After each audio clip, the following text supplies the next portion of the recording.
nemesis. I have a Canam X3, 2018 Canam X3. And this is, if you know, the seat bracket. Just mount up, and then you'll just nothing to bend, nothing to break. Do your stock seat slides in the Canam X3 drive you insane like they do me? Well, I went looking for a solution for those two problems. One, for the ease of sliding the seat back and forth, and then two, for that darn bracket that the spring steel just ends up fatiguing and then it doesn't work anymore.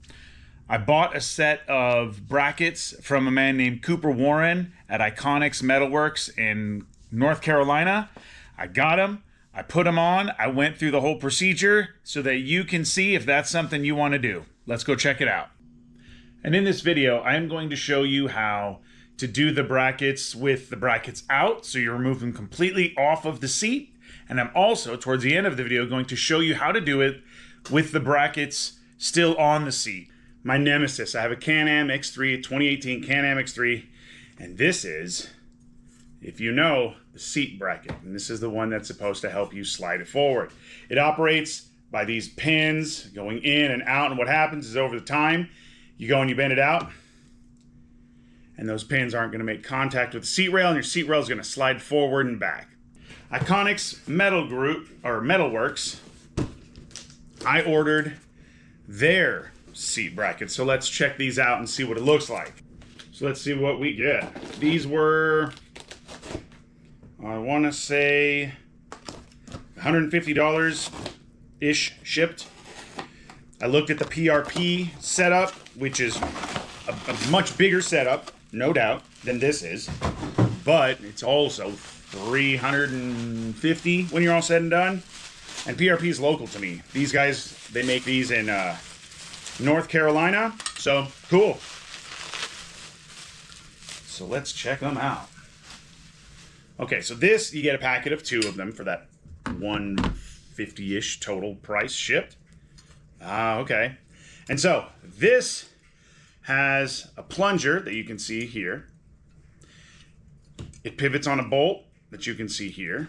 And so that's going to mount up, and then you'll just whoop, whoop, whoop, whoop.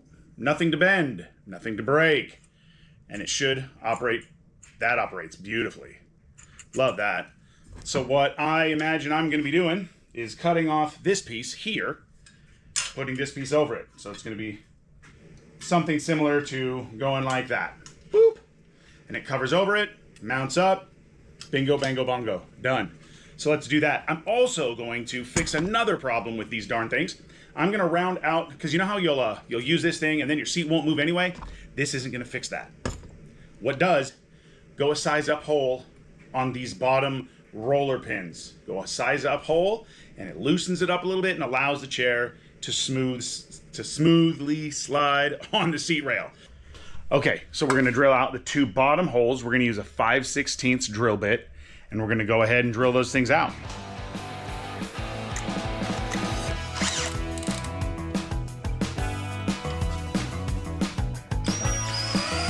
Okay, now I have to cut this rod off of that, because then my little digit, my gadget, is going to fit in there. Okay, so we're going to go and cut that off with the cutting wheel.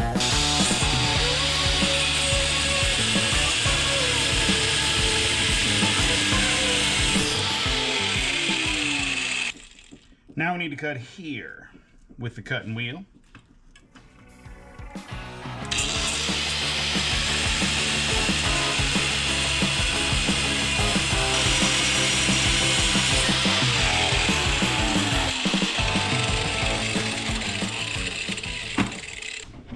Now that piece comes off, leaving you with this.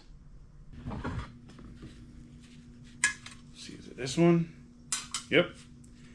This then mounts, boop, fits just like that.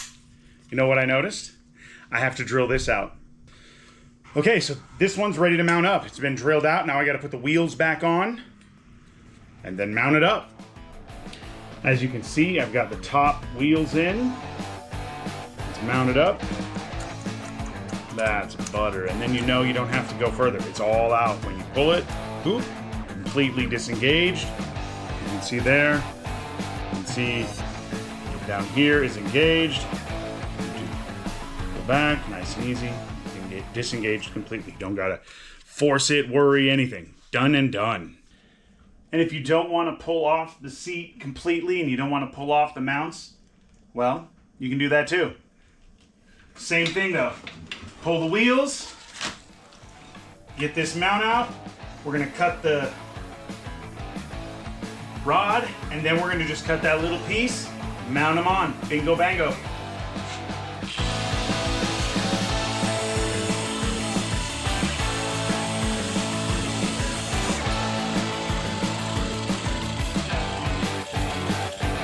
All right, I'm gonna bend it out a little bit.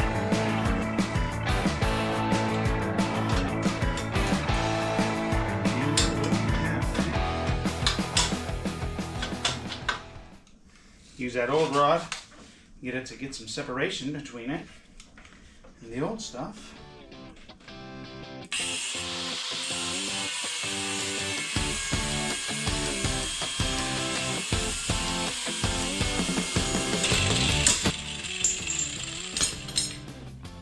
And there you have it, ready to go. Ready to mount up the other one. I just gotta drill out the holes for it so that it slides easier. Money. So, I mounted up the plate. I mounted up the plate under there.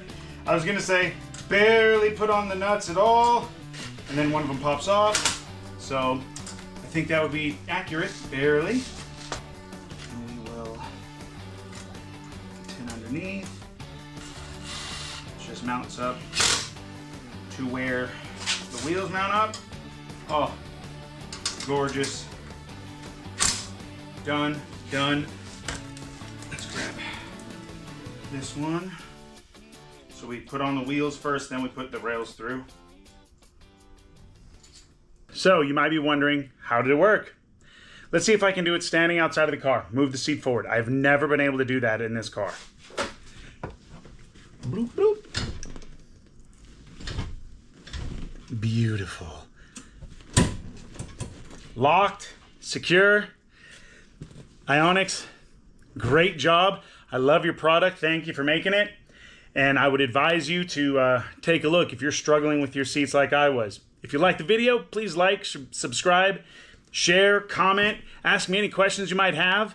And again, two things. One, them handy dandy little plungers from Iconix. And then two, drill out the bottom of those rollers and it'll get you rolling nice and smooth, nice and easy. All right, enjoy your adventure.